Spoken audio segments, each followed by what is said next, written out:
All right. I think that makes everybody happy that we're to item number R7.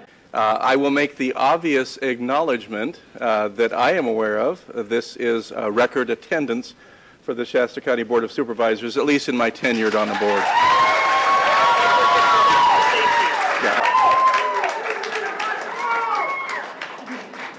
So let me go ahead and outline a process for item number R7 so we can all be on the same page and understand what it is that we are doing this morning. R7 is a discussion to receive input and discuss matters regarding geoengineering chemtrails, consider providing direction to staff, and consider taking other appropriate action as necessary. In a few moments, I'm going to go ahead and turn this over to Supervisor Giacomini to introduce her guest speaker today. What we have is we have a presentation that has been arranged in advance through Supervisor Giacomini, who placed this item on today's agenda. In addition to that, there are a number of speakers that had been arranged through Supervisor Giacomini to also join with that first presentation in order so that they might be grouped and clustered together. We're going to honor that request and take them as you had asked for in advance and agreed to, Supervisor Giacomini. After that, there are a lot of requests. In fact, a lot. It's a lot, as I'm sure that you recognize. We're going to take those in the order received today, okay? I'll proceed as quickly as I can now. So we have the issue of climate engineering, and semantics are important. Too much media and other officials, not saying this board, they've been very courteous, but have not used the scientific terms, and this is not used for a reason. Because the term chemtrails is not a scientific term, so we try to avoid those terms. But when you see CBS News, geoengineering to fight global warming is now mainstream topic conversation with all scientific organizations and with governmental officials, such as John Holdren, Obama's science advisor, who is actively advocating for the use of geoengineering. And again, these are aspects that media does not cover because this would legitimize this issue. This would bring credibility to it. So we do have, again, science data it's too extensive to document here, but when we have current administration officials advocating for these programs and the immediate need to implement these programs, this subject should not be marginalized as it typically is by media. When we have, this is from MIT, this diagram is from MIT, where you clearly see an aircraft spraying particulates out the back. Now, again, this is mainstream scientific discussion. We have every major science institution talking about these issues right now, that these programs must be implemented. And so again, what we ask is that this issue be given attention. And our point here today, irregardless of where the contamination is coming from over Shasta County and the rest of the globe, we ask that the science be looked at and that the legitimacy of this issue be acknowledged with the science terms, that this is brought to public attention and brought into a public dialogue. This is, again, only the tip of the iceberg for what's available for documentation. This is a 40-page congressional research document, Geoengineering Governance and Technology. There's a number of documents like this. We have, even going back to the 60s, for example, we have 80-page presidential documents outlining the scope and scale of these programs even back that far. We see skies like this. Certainly, we have a lot of people telling us this is normal commercial traffic, that this is normal, and that this is just random flights flying wherever they fly, and that this stuff sticks in the air. But if this is random, that's not so random. Do we think that commercial aircraft fly in grid patterns? Again, the data is absolutely there, but we have major agencies telling us that this isn't so. In fact, there's a NASA document that says chemtrails aren't real. But again, they use a term that's not scientific on purpose. And at the same time, we have patents from NASA for geoengineering. So there's been a tremendous effort to try to marginalize an issue that's tremendously impactful for all of us, equally impactful. And I certainly don't see the board as adversarial to us. I mean, I'm very grateful that we've been allowed to speak here and bring this issue up to light.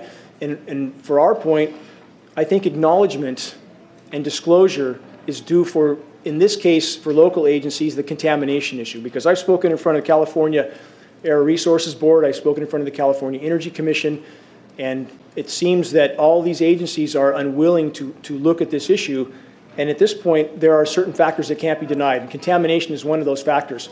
So we have NOAA, the National Oceanic and Atmospheric Administration, admitting on the record that the atmosphere is now full of particulates and they don't know where they're coming from. So this is quite astounding when you have the agency that's supposed to study this issue that's literally unable to identify the source. When I spoke in front of the California Energy Commission in Sacramento, they acknowledged the state was losing 20 to 40% of its rainfall from, quote, particulates of unknown origin. But that investigation was never followed through. There's an investigation going right now with state water quality. I spoke to that representative. Their fishing game has acknowledged that there's aluminum running down the waterways. I spoke to the representative with California State Water Quality, who made it clear that they were not going to test the rainfall for this contamination. But isn't that where runoff comes from? So again, we have an unwillingness to look at the obvious sources. This is a satellite image. It's a little foggy, but if you look closely in the bottom left quadrant, you can see aircraft trails blanket spraying the Pacific. This is visible on satellite imagery every single day. These silvery white skies we see are particulates blowing in from the coastal regions, and we have patents stating the dire need to enhance the marine layer to try to deflect some of the sun's incoming thermal energy. It's called solar radiation management. So when we have satellite imagery of this happening, and planes flying in loops and grids, and we have this material blowing in on us, it's coming from somewhere. And CARB, this is important. We know this metal's falling on us. I furnished you guys today with about 40 lab tests from the state-certified lab showing a very, very substantial amount of metal. And again, aluminum does not exist in the environment in free form. That's important to remember because a lot of agencies try to say it's a common element, we should expect it. This is not the case. It doesn't exist in free form. So it's coming from somewhere, and CARB has told us it is not coming from China. So we know it's a more local origin. Now, we have a UV issue. This is another matter of disclosure for the board. We have a known, verifiable, indisputable contamination issue, and we know the board can't stop this. Nobody here expects that. We know that's far beyond the scope of the board, but we do have a contamination issue that's a danger to the citizens. So what I'm asking, is disclosure of this contamination, and we also have a very, very dangerous UV level. The bark is being burned off of trees in town. We're metering this UV with state-of-the-art meters. We're seeing UVB levels 1,200% higher than we're being told. And this is a government document, National Science Foundation, acknowledging that injecting sulfate particles, which is geoengineering, stratospheric aerosol geoengineering, will decimate the ozone layer, destroying from 1/4 to 3/4 of the ozone layer. So this is very significant, and this goes hand in hand with what we see. Again, article, unprecedented ozone hole opens up over the Canadian Arctic. We have very substantial northern hemisphere ozone depletion. Ozone depletion over even northern California is very substantial. We're seeing very dangerous UV levels. We're simply asking that that be disclosed. That's all. So again, this is a public health issue that we believe is necessary to disclose. This is a headline from a week ago. Blazing world record strongest UV rays ever measured on Earth. Many of you are familiar with the UV reading. A rating of 10 or 11 is considered extreme. NASA has just recorded, in fact, this is 11 years old. I don't know why it took 11 years for them to disclose this. Readings of 43. 43 is absolutely lethal to be outside. I mean, it's very dangerous to be exposed to that. So again, we have very high readings here. We're asking for that to be disclosed. Health effects of UV radiation. The list is much longer than what it shows here, but we're seeing everything we would expect to go along with this exposure going off the charts. So again, this comes down to a recognition of what's going on in our skies, and more importantly, where this board is concerned, an investigation and disclosure of the contamination and UV issue, which again is a public health hazard. These are trees in our local parking lots here.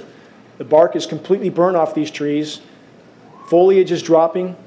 Branches are dying off on the trees. The trees in Redding don't look good, and this is not just a drought-related issue. And I've been in the field with USDA soil scientists measuring also soil pH changes, and this is another arena where we know this contamination is happening. We're seeing pH changes of 10 to 12 times toward alkaline from established USDA soil baseline studies. So again, one more source of confirmation that this contamination is indeed there.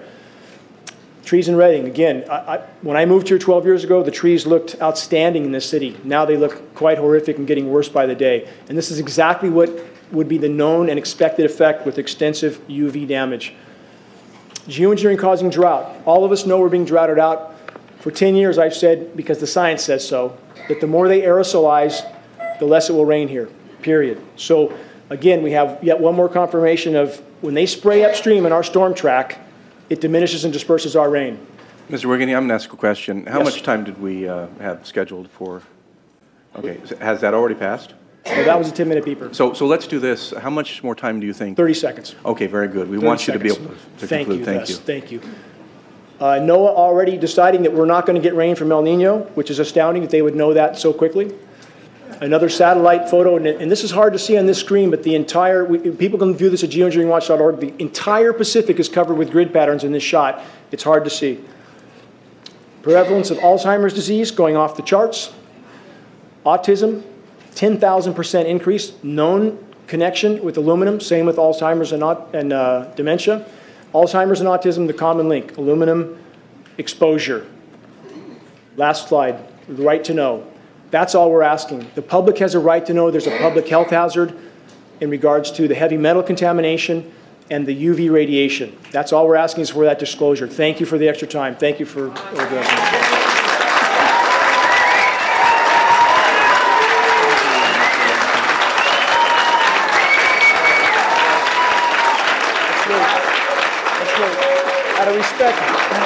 Out of respect to the supervisors, they're showing great courtesy that no other board has had the courage to do yet. So let's give them all the respect they deserve. Oh, Mr. Whittington,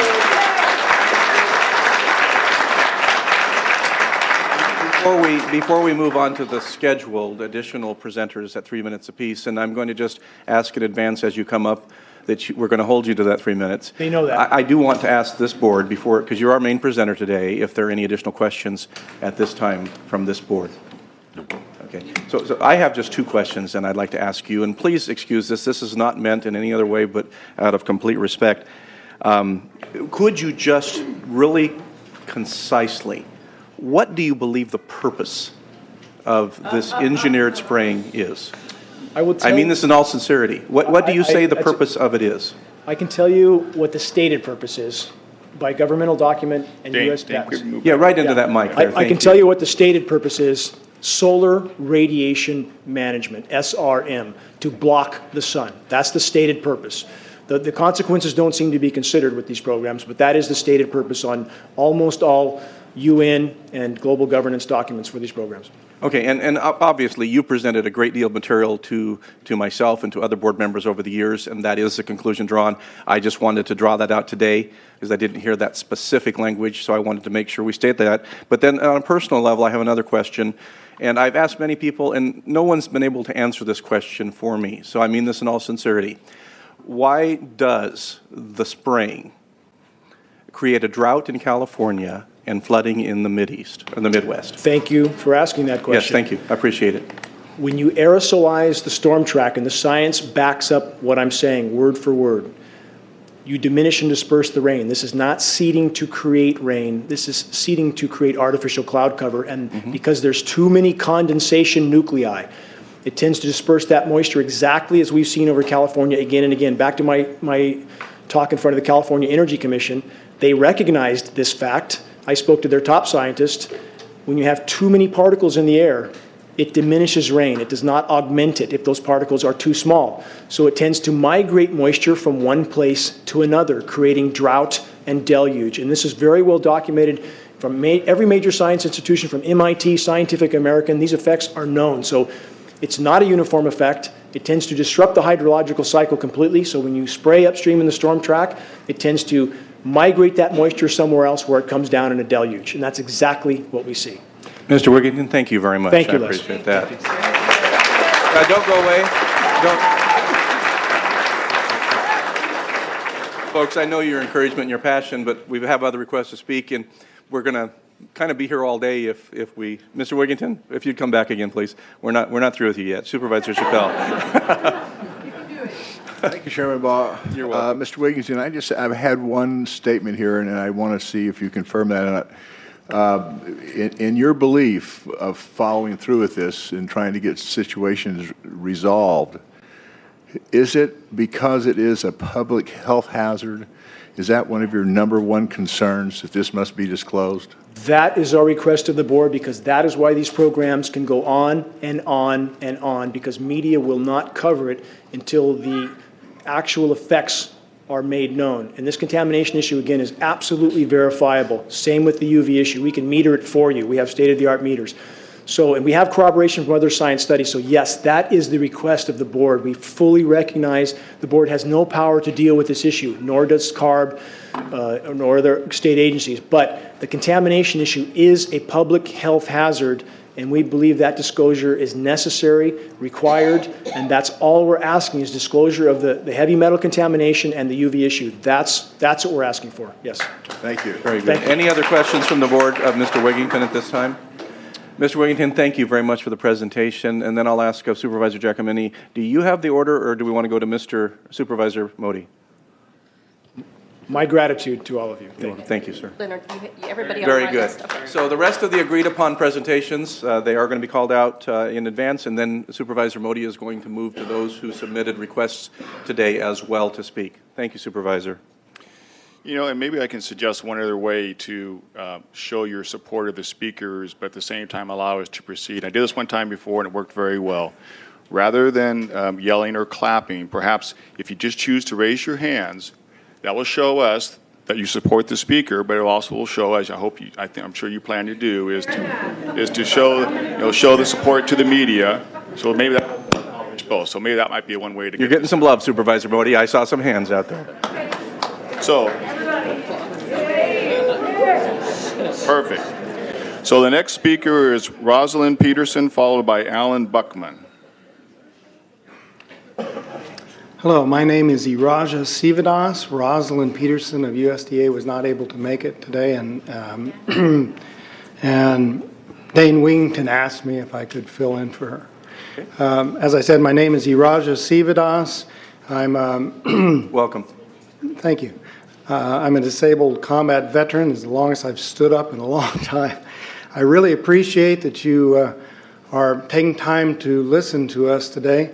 I am an instructor of mathematics at Shasta College and a member of Union for Concerned Scientists. And this will be very short. I have a very short talk. There's just two main points that I'd like to make. One is that aircraft making a condensation trail is very similar in many ways to when you go outside on a cold day and exhale. You create a condensation trail. That little cloud is a condensation trail. Now, if you take a 2-mile walk on a cold day and you can turn around and you can see your condensation trail tracking all the way back for 2 miles, that's the kind of idiocy, that's how crazy it is to think that what we're looking in the sky is actually condensation trails when they travel from horizon to horizon. The second point is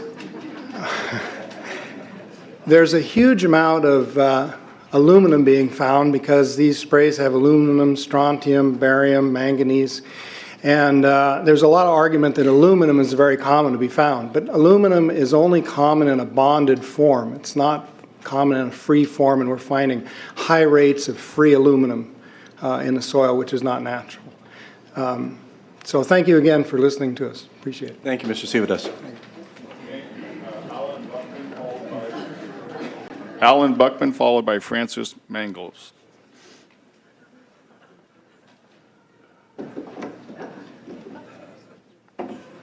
One quick comment was Rosalind was really sorry she couldn't make it today. Her mother fell and broke her wrist, and so she has to take care of some hospital duties. Anyway, I'm Alan Buckman. I was a weatherman in the United States Air Force.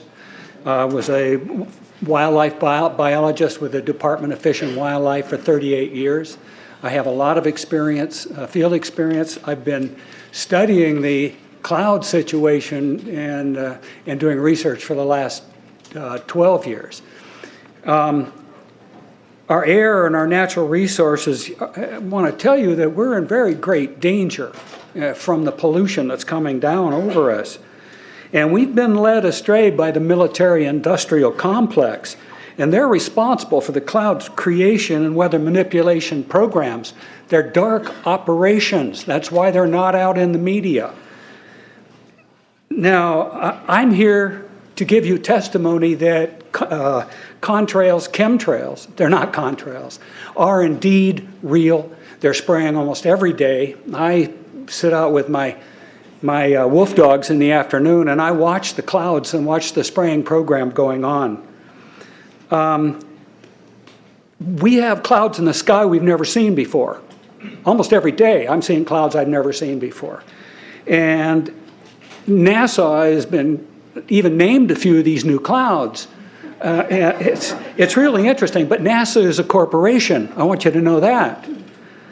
We were warned about the takeover of our freedoms by the military-industrial complex by both Eisenhower and Kennedy. And Eisenhower in his parting comments, and then Kennedy later. I think it's obvious now with the Citizens United and McCutcheon rulings that they're gaining traction on us, folks. We are in trouble more than just a spraying program. The metal compounds that are being used are environmentally dangerous. We need to be monitoring them. We need to be testing them. And because our previous inquiries have gone nowhere, I really appreciate the opportunity to speak with you and hope that we can find some testing program by certified testing laboratories to actually measure these effects, and so we have a basis on which we can protest, you can protest, if your concerns match mine. And believe me, I'm seriously concerned with what I'm watching. As a wildlife biologist, I've been watching the ecosystem collapse. When you lose all your stream organisms, when you have aluminum overload in your streams, you're killing your microbial bacteria, and you're disrupting the entire ecosystem. So it goes way beyond just a little bit of pollution. How did Monsanto know to create aluminum-resistant plants? I don't think I've heard anybody ask that question. Okay? So what I'd like to suggest to you... So that would be your notice to draw to a conclusion, please. Yes, sir, I was just going to do that. I would like to ask you to put a little bit of funding towards some real testing programs of snow and rain and vegetation. Now, I've tested lichens and found very high levels in the lichens, and they get all of their nutrients from the air and the rain. So it's a good guideline, and I think you would find out a lot of things to help support this. Francis Mangalis, followed by Jeff Nelson. Welcome. Greetings, gentlemen. Thank you for the opportunity. I'm a retired scientist, bachelor's, cum laude in forestry, master's in zoology, 35 years, USDA scientist, Soil Conservation Service, U.S. Forest Service, civil service equivalents in range, wildlife, fisheries, geology, agriculture, soils, ornithology, entomology, botany, mycology, hydrology. Am I qualified to speak? Just letting you know it. Okay, these previous guys, I've watched exactly what they do, and yes, they are correct. I've seen exactly the same stuff, so ditto marks on those. Insects. I've done studies in Siskiyou County. They're at 20% of normal. The aquatic insects basically made a nosedive in 2006 to about 20% of normal. So far this year, I've sampled 200 trout stomachs. 98% of them are empty. So sorry about the trout fishing, fellows.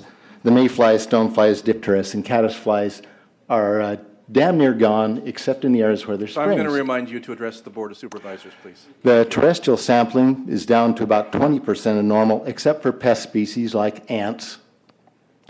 We're seeing a loss of the major bird species, and as the gentleman said, the ecosystem is unraveling, and Audubon's been telling you that for years.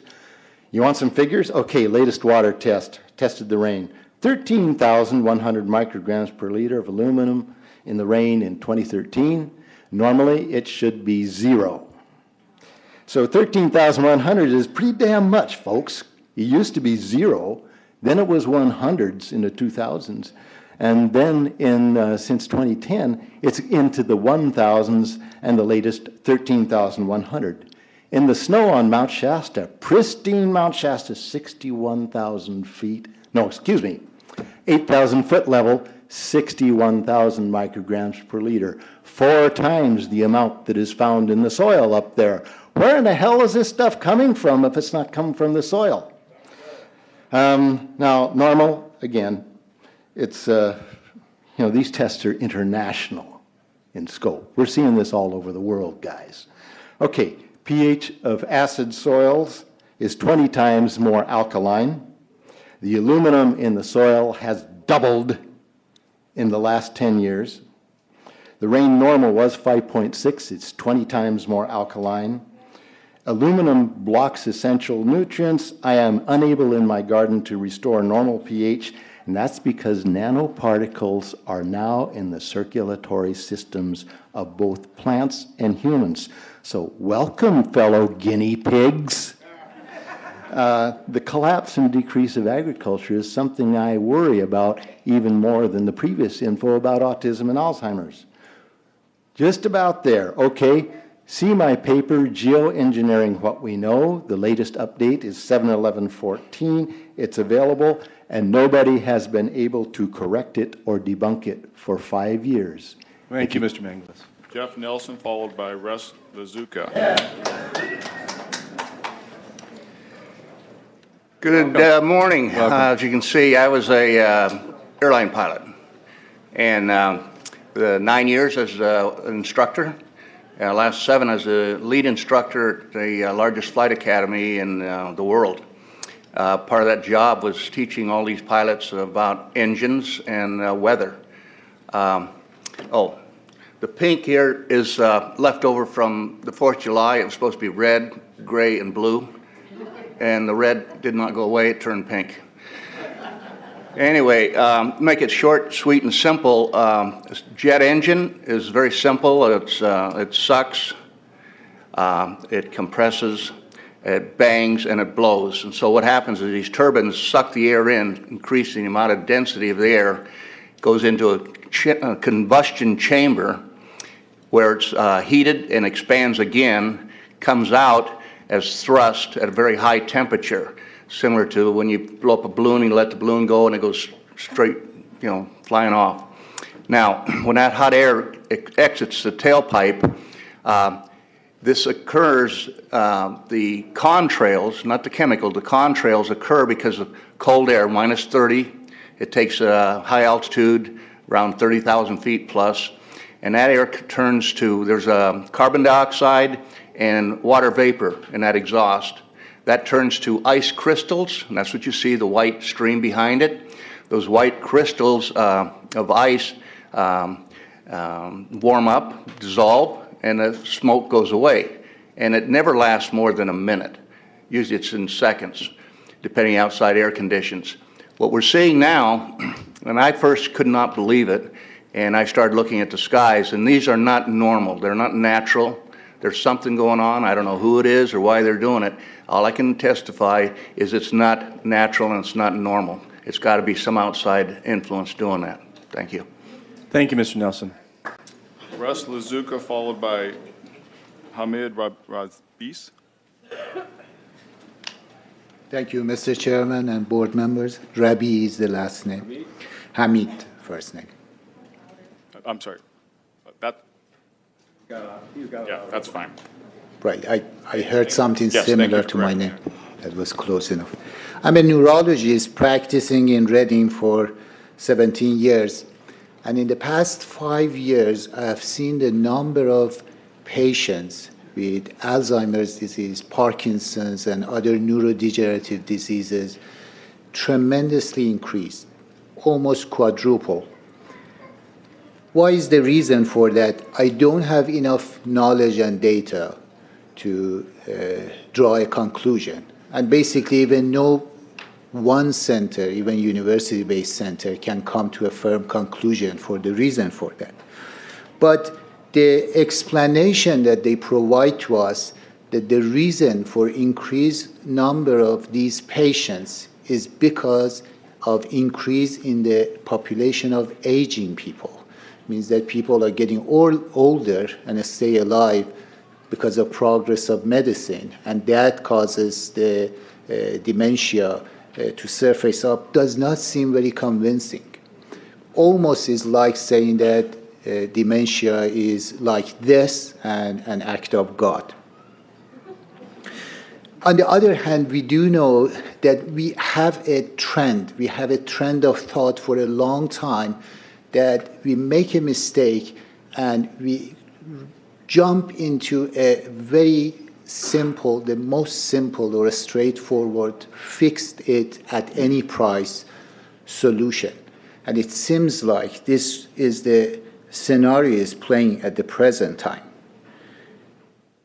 There are many activities that are reported. We hear bits and pieces, but we don't really have the whole result from it. And we do need to put the burden of proof on those who have the authority and have access to the data or the activities that are happening all over.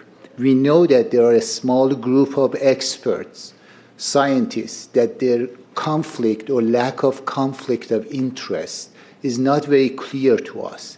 Basically have the eyes and ears of those in power in the government, and they are circulating the idea of this so-called quick fix for environmental calamities that has happened. And that is what is basically geoengineering.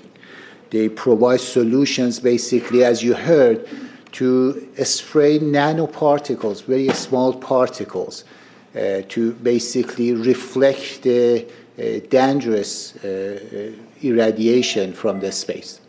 So that would be your notice to draw to a conclusion?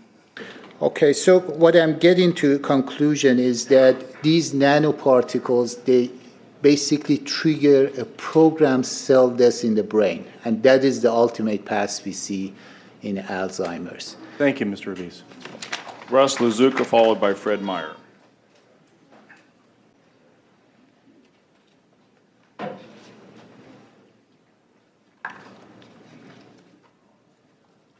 Thank you, Board, for hearing me today.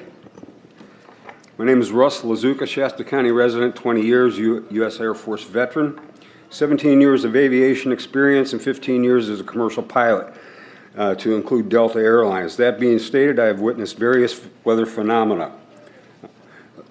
Additional education pertinent to this issue: I'm a certified arborist, was contracted to PG&E, and later as a supervisor with Aspen Tree Service. My primary job was to advise clients of hazard tree situations, meaning dying trees and removal of same. Humans in many ways react to outside environmental elements very similar as do plants. One example is absorption, and they are today in declining nature of respiratory failure. Lack of water and absorption of toxic chemicals are the main killers, along with very high UV. Commercial aircraft are assigned a code, a radar identification called a squawk. They are assigned altitudes and airways like highways in the sky.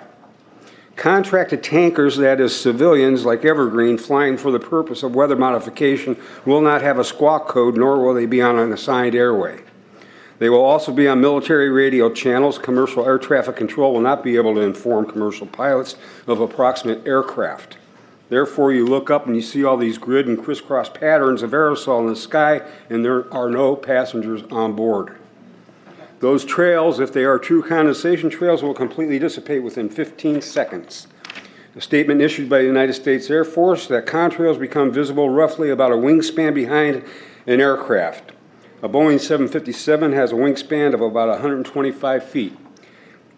That means behind the engines of that aircraft, you will see a chemtrail of 125 feet that will quickly dissipate. Evergreen Aviation emits the weather modification spraying. I got a patent number here. They call them chem bombs. Got a beautiful picture that you can go online and find.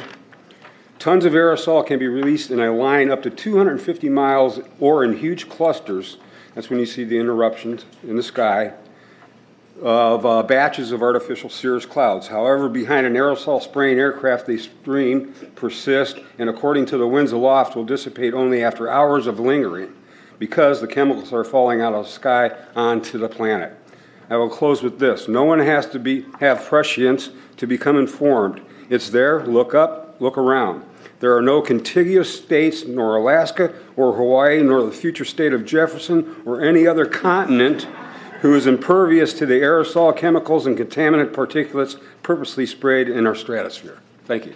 Thank you, Mr. Lazuka. Fred Meyer, followed by Mark McCandish. Hi, I'm not Fred Myers, but I'm stepping in for him. I'm Dr. Frank Lavolsi. I've been in the community since 1980. It's good to see you, Dr. Lavolsi. Good to see you too. Thank you for holding this meeting. I became interested in chemtrails about 8 years ago when I was in Hawaii, and the Hawaiians are really being very vocal about it. Every place I've gone in the world now, and most recently Quebec and Prince Edward Island, Nova Scotia, Maine, and Massachusetts, they're all over the place. I'm also a pilot, and I've flown into Travis Air Force Base on several occasions. There's a whole area designated to replenishing these planes that fly and drop this chemical on us. It's totally guarded. The people that are loading these planes with the chemicals are dressed in complete hazmat outfits. So if this is not harmful, why are they in a complete hazmat outfit? For those of you who don't know what a hazmat outfit, it looks like a spacesuit. So they're wearing this and we're not. As a doctor, I can tell you there's been about a 25% increase in lung problems in this area and in most areas that they're spraying. Secondly, I concur about the increase in number of Alzheimer's. They have since been able to take the aluminum and micronize it, which means it'll stay up longer. But it also means, and I don't know if any of you have noticed a metallic taste in your mouth when they're spraying, but you inhale that, it goes up through your cribriform plate and through your sinuses and into the brain. If you remember 8 to 10 years ago, there was this big move to get rid of aluminum from underarm deodorant because it would cause Alzheimer's. Look what they're doing to us now. Any agency I've called, I've been stonewalled. Oh, this is being put on by the UN. Now, since when does the UN have airspace activity over the United States of America, or also over any other country, for that matter? And if that's the case, who's paying for it? And I bet you the taxpayer is paying for it. So all I can say is it's about time we get up in arms about this, because it is affecting our health. I look around and I see people are starting to look up and see this. Many times I've spoken about chemtrails, and I get this blank look on my face. What are you talking about? I'm saying, look up. As a pilot, before I fly, I look up. And so, boy, they're really out there working. I really thank you for this opportunity to speak, but it's high time that we as citizens of this great country take action. Thank you, Dr. Lavolsi. Mark McCandish, followed by Arundel Spindaleas. Thank you very much for this opportunity. I came here mostly as a person who's worked in the military-industrial complex, worked on F-106s in the Air Force, had a secret clearance, worked as a consultant to a variety of the top aerospace companies as a conceptual artist and a designer. I've had a secret clearance for a number of years, and I've worked on systems that are still classified today, 20 years later. I want to give you a little bit of history on the background behind nanoparticles has been described before. A nanometer is 1/billionth of a meter. It's very small. In fact, if you have particles, say, that are 40 or 50 nanometers across, you can take and line 50 of them up next to a single red blood cell. These things are extremely tiny. They're pervasive. The manufacturing processes, there's probably 5 or 6 different ones that I know of. There's probably others. But the explosion of nanotechnology has grown since the late 1980s, early 1990s, and is now growing exponentially. If you've ever seen or heard of a grain silo explosion, where particles of grain grind against one another, produce a dust, and then one spark will set it all off in an explosion. This is kind of exemplary of what nanoparticles represents in terms of the impact that they have on the environment, because you can spread so many small little particles through the environment, it dramatically increases the surface area that's in that environment. because there's so many of them. When you look up at the sun and you see a white haze, that is aluminum floating in the air right now, and it's coming from the aircraft. Now, as it happens, the Air Force conducted a study starting in 1993. It was called In Vitro Toxicity of Aluminum Nanoparticles in Rat Alveolar Macrophages. That's a real fancy way of saying testing the effect of aluminum nanoparticles on the white blood cells in the little air sacs in your lung, the alveoli. And what they found in this 8-year study was that these particles, when you're exposed to them long enough, it suppresses the ability of your white blood cells to defend you from airborne infections coming into your lungs. So it suppresses your immune system. But they also found that these same particles, once they get into your system, they can actually go through the barrier in each one of the cells. They get inside the cells, and these particles can actually suppress the ability of mitochondria, which are in the cells that help to gobble up toxins and things that would be harmful to the nucleus and the reproduction process of the cells in your body. These processes are suppressed, and so essentially by breathing this material in, your immune system is dramatically suppressed. Now, in addition to this, the materials that are going into the environment right now, aluminum oxide nanoparticles and barium nanoparticles, these just happen to be the same materials that they use in nanothermate explosives. And so when this stuff settles down out of the air into the environment, it is small enough to be absorbed through the root structure of the trees in the forest. And so when there's a forest fire, and there will be a forest fire, those fires burn dramatically hotter. The example out here near Ono is just one example. Oh, wow, that was fast. It goes by fast, doesn't Yes. it? So anyway, the we'll point draw that is to a conclusion. the point is that the cost of firefighting, the cost in the healthcare system have nearly doubled in the last 10 years. The amount of acreage is lost because of fires. The impact on human health is dramatic, and it's well documented. So, in fact, in closing, I want to say that NASA has also conducted a research program in what they call metallized fuels. We're actually putting aluminum oxide right in the fuel because it has 2 atoms of aluminum and 3 atoms of oxygen. So during the combustion process, it releases all that oxygen and dramatically increases efficiency, but it leaves the aluminum in the air. Thank you, Mr. McCandish. You're welcome. Arundel Spindaleas, followed by Kim Moore. Is Arundel here? Good morning. I guess I'm a substitute. I'm Dr. Steve Davis. I'm a practicing chiropractor, naturopath here in the community. Been here for almost 30 years. And the unfortunate thing is that I started out in this healthcare practice. I actually got my undergraduate work over at Humboldt State. In Humboldt State, we had a bunch of hippies that hugged trees, and then what we're doing was worried about the environment. We created this thing called the Environmental Protection Agency, and then from that, we're looking at the air, food, and water. Air, food, and water is related to the particles, the chemicals, and substances. We have agencies, federal agencies, state agencies, local agencies, whose job is to try to protect us from all this. Then what happened is that we have industries that have tried to come into our community here.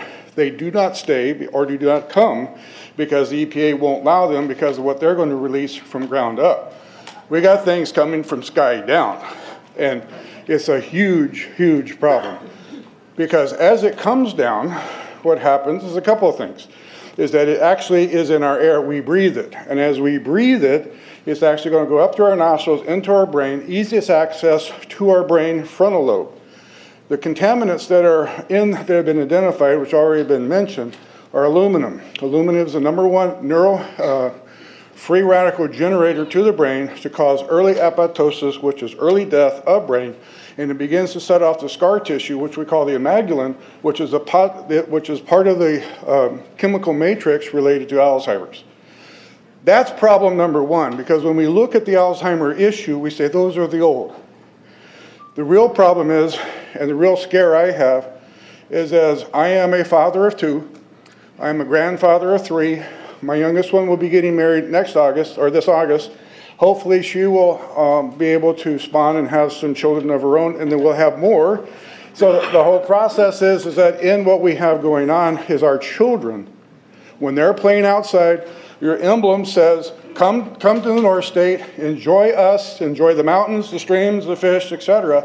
Come to us and bring your resources and your money, and children go outside and play. In the last 5 years, I do alternative medicine, which means we're looking for those things. I was part of the early group that was looking for aluminum in ADD and ADHD. And all of those children that started to develop those phenomena had high levels of aluminum. When we figured out protocols to detox them out, to free the body of those particular contaminants, what happened is that their brains came back. When we do this to the age, it doesn't come back as quick, but it will come back. But I'm seeing Alzheimer's in 56 years old. Back in the 70s, Alzheimer's when you were 80. So the drama is our children. ADD started in the 70s. Autism was not on the radar. There was no documents, there was no information. It was 1 in 100,000 children. Today, what we have is 1 in 48 boys. Boys play outside all day. As a kid, when I was a little boy, I was outside all day long. And the unfortunate thing is that moms now, when I do my testing... Draw it to conclusion sound. Thank you. Okay. When I do my testing, and we do hair analysis and other mineral analysis, we see these things. The thing that's most disturbing to me is aluminum, cadmium, barium. Barium substitutes for calcium. Calcium makes strong bones. Cadmium is a known carcinogen. It's actually in Prop 65 in the list, a known carcinogen. So what we have is this.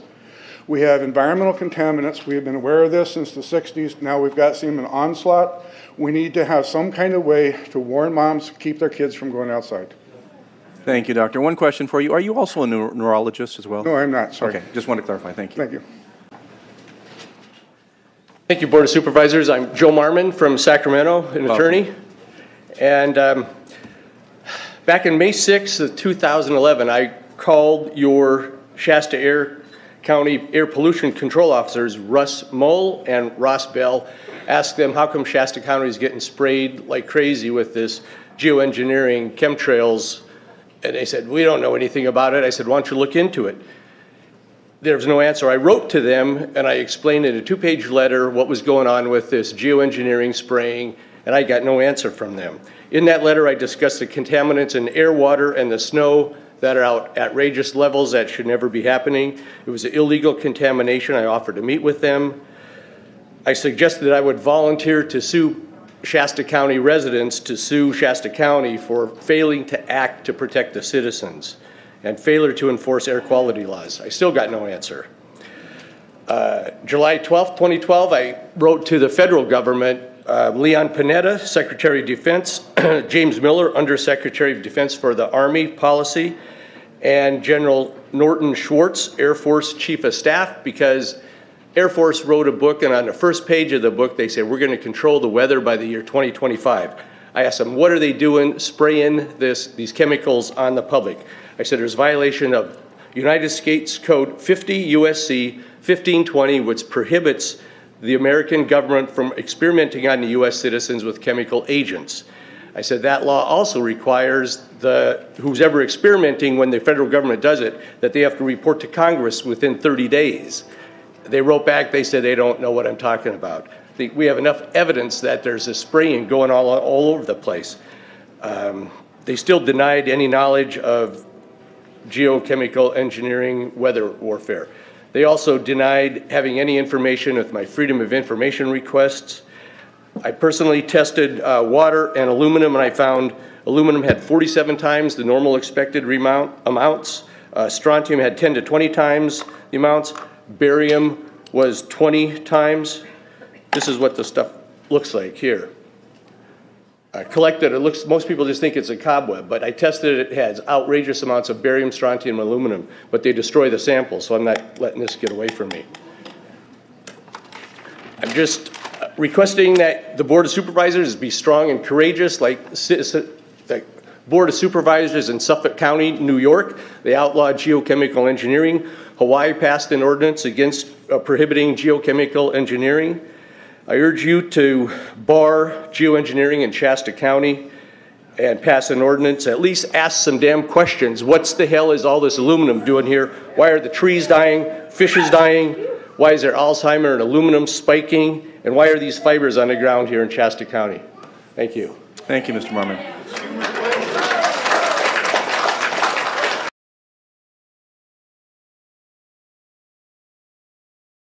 Let me make some general observations and then a couple of specific ones.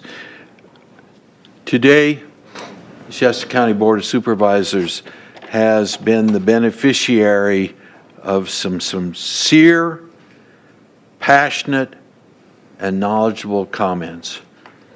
And I thank you for those. I specifically want to call to your attention the outstanding work that is being done on this issue by Mr. Dane Wigington and Ms. Kathy Kresser. They've done a wonderful job. I think your comments outlining what the AQMD can do and can't do are valid. And I think the board has to be mindful about those. But I will tell you, especially in the arena of the U.S. EPA, I am disappointed in that, let me finish please before you might want to take your hands down. I am disappointed because there was a man running for U.S. Congress that said he's one of us. Is his representative here today? Did you see his representative here today? I did not. And I think it would have been productive and helpful had his representative, LaMalfa's representative, been here today to listen to this heartfelt testimony. I am in agreement with my colleagues about sending letters and a call for action, but I would hope that we could go a step further in that. And you tell me, Mr. Lees, if this is possible, which I think it is. I would like for us to send a copy of this video where all of you spoke today, all 2.5 or 3 hours of this testimony. I would like that video to be sent to our senators and our U.S. representatives, and also our representatives in the state of California. We'll do that. Let them listen to the passion that came out of this meeting today. Thank you. Thank you, Supervisor Kehoe. Supervisor Giacomini? Well said. I would so move. Second? Second, and then under discussion, Mr. Lees. May I just ask for a clarification of the motion? Certainly. Certainly. That we gather the information from the park, so we have hopefully some data. So that's the first thing on the list, I believe. Okay. Then we compile information that we heard today in a succinct letter along with that information, send it to all the representatives that David has outlined, as well as those agencies, Cal EPA, US EPA, California Air Board, and perhaps the Department of Transportation, like Rick mentioned, along with a video of the hearing today.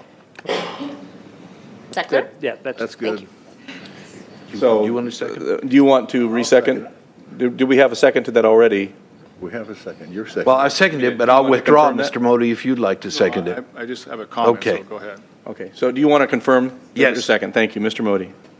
Yeah, I just want to know if part of that is, we also asked Mr. Simon to go find out what he can, we talked about, you mentioned about Lassen Park, but I mean, what we can do as far as measurements and those kind of things, not that we're asking you to do them, but just find out what that process would that be part of the?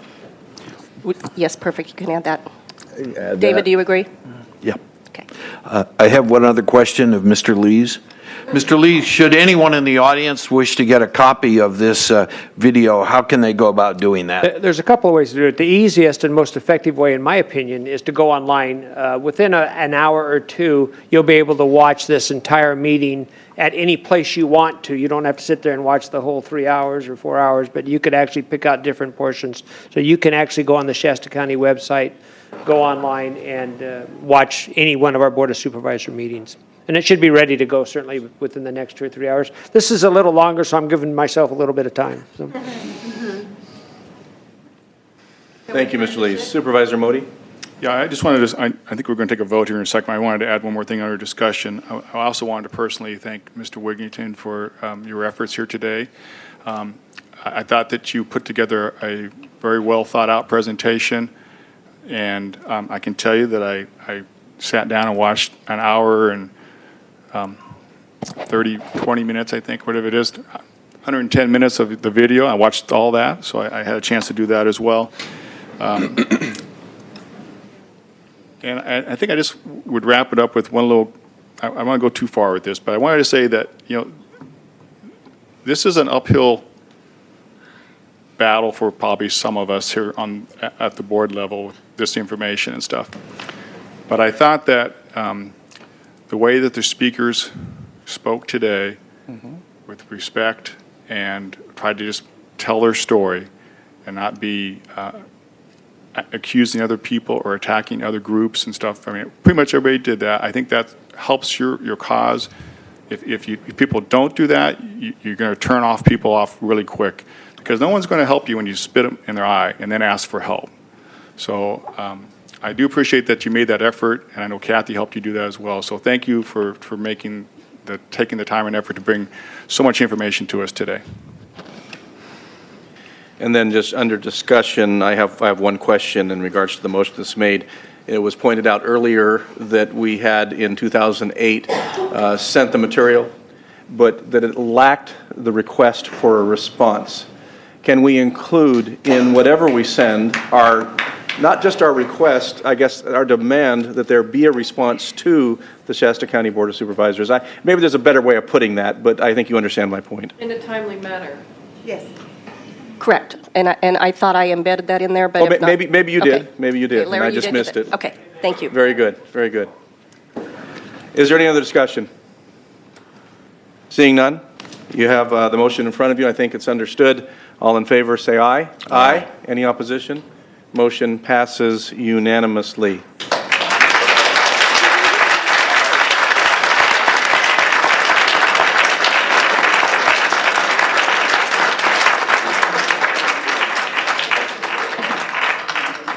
So again, thank you all for attending today. I think that you have exactly what you asked for, a platform. And that was offered and received today. And I believe that it wouldn't surprise me at all if the response is one that exceeds far the boundaries of Shasta County in terms of the platform that is offered, as evidenced by those who attended today from around the world. That's very impressive.